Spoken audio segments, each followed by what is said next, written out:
Hello, everyone, and welcome to another episode of English Bites. I'm your host, John, and I'm so happy you're here with us today.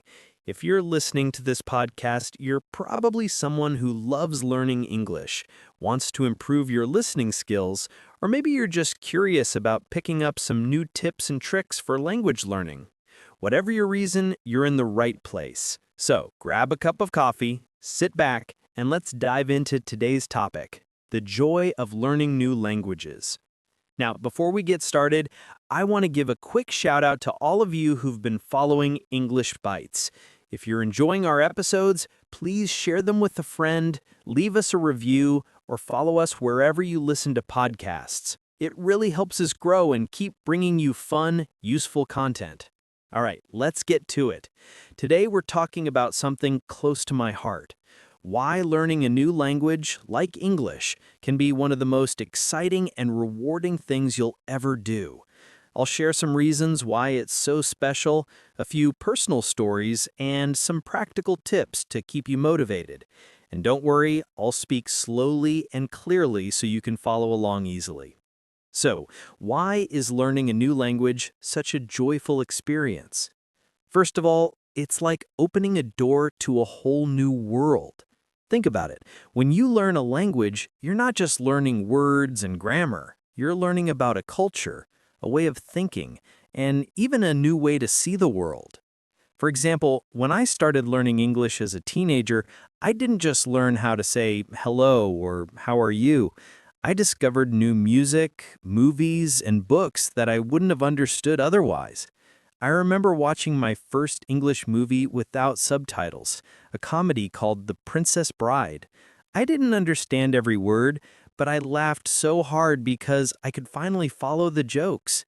That moment felt like a huge victory. Learning a language also helps you connect with people in a way that's hard to describe. Have you ever tried speaking to someone in their native language, even if it's just a few words? Their face lights up, right? It's like you've built a little bridge between you and them. I'll never forget the time I was traveling in London. I was at a small cafe trying to order food, and I was so nervous about speaking English. But when I managed to order a sandwich and have a short chat with the waiter, I felt so proud. It wasn't perfect, but it was real. That connection, even if it's small, is what makes language learning so special. Another reason learning a language is amazing is that it makes your brain stronger. Studies show that learning a new language improves your memory, helps you focus better, and even makes you better at solving problems. It's like a workout for your brain. When I was learning English, I noticed I could remember things more easily, like directions or even my grocery list. It's not magic, it's just your brain getting stronger because you're challenging it in a new way. Now let's talk about something practical. How do you stay motivated when learning a language? Because, let's be honest, it's not always easy. Sometimes you feel like you're not making progress, or you're afraid to make mistakes. I've been there.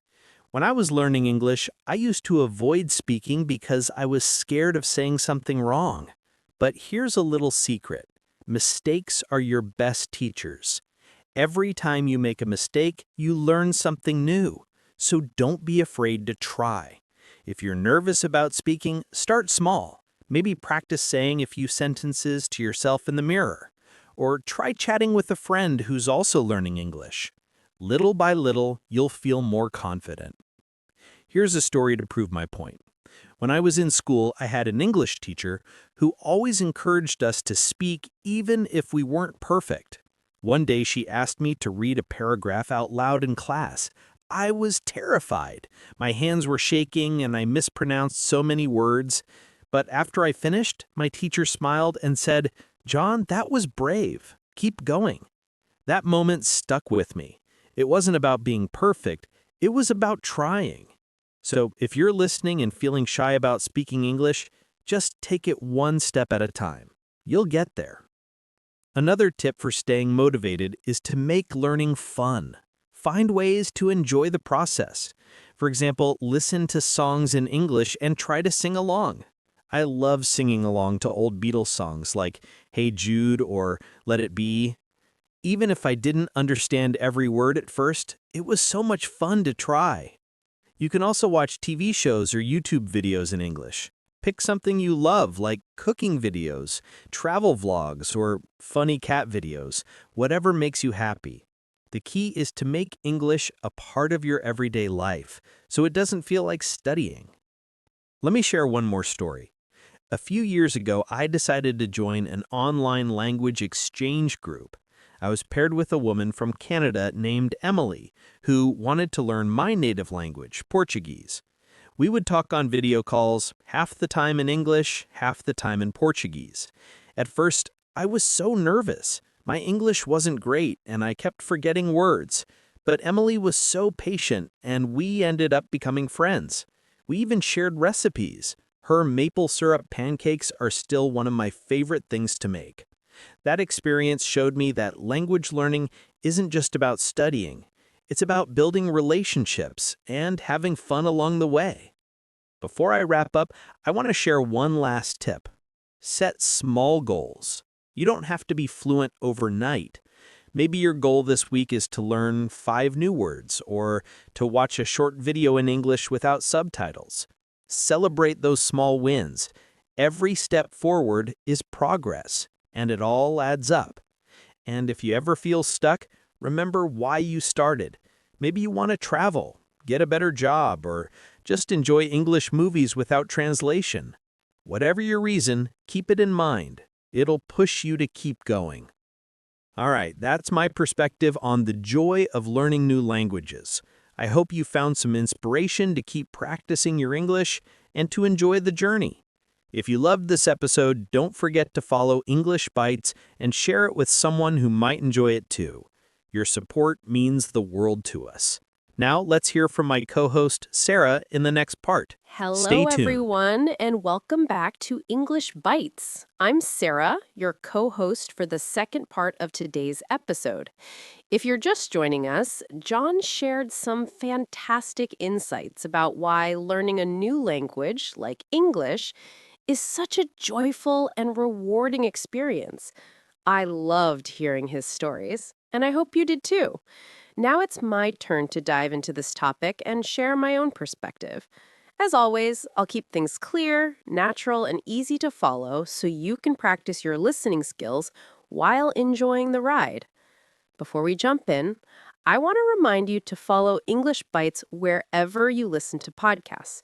If you're finding our tips helpful, share this episode with a friend or leave us a quick review. It really helps us keep creating content for you. Okay, let's get started. Like John, I'm super passionate about language learning. And today I want to talk about how learning a new language can change the way you think and open up new opportunities. I'll also share a couple of stories from my own journey and give you some practical ideas to make your English learning fun and effective. First, let's talk about how learning a language can actually change the way you see the world.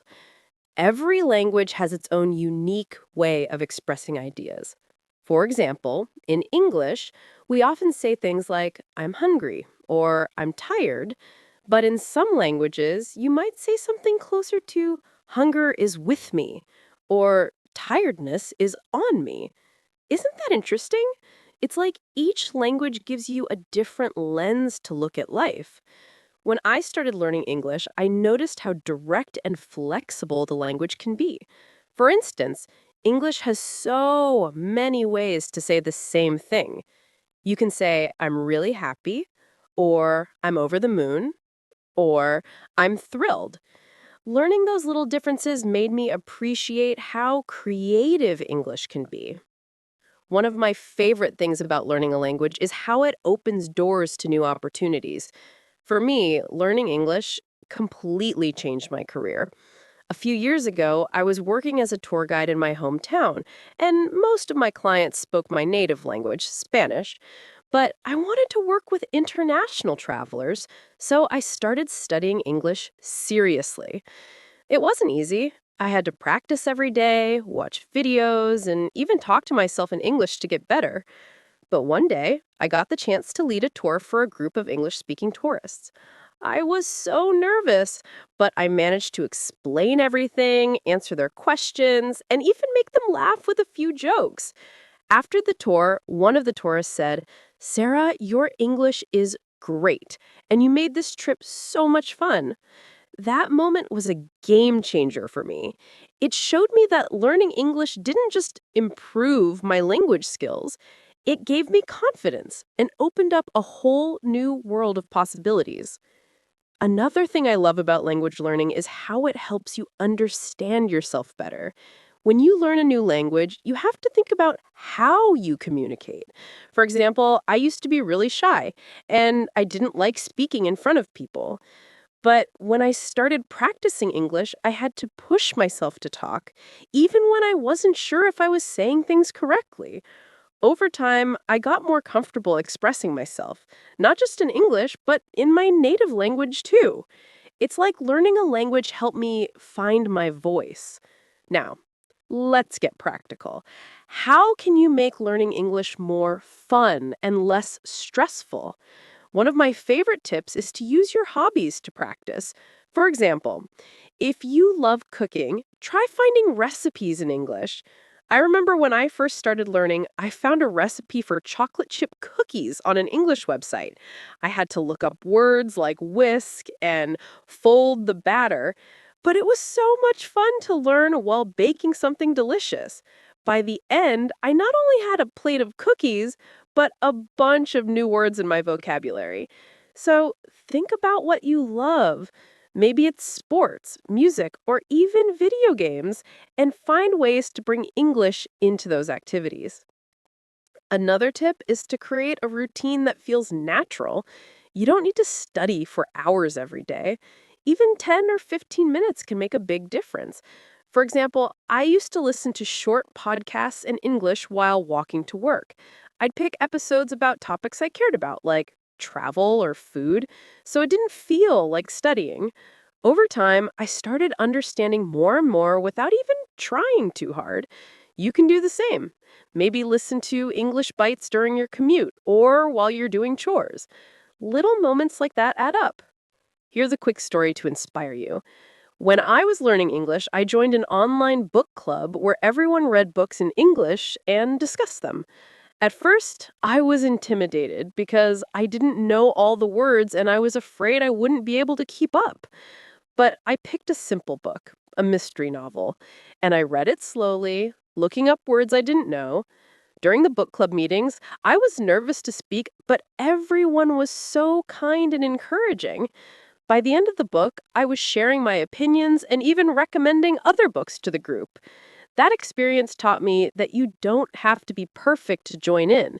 You just have to show up and try. One last tip. Be kind to yourself. Learning a language takes time, and it's okay to make mistakes. I remember once trying to say I'm excited in English, but I accidentally said I'm exciting.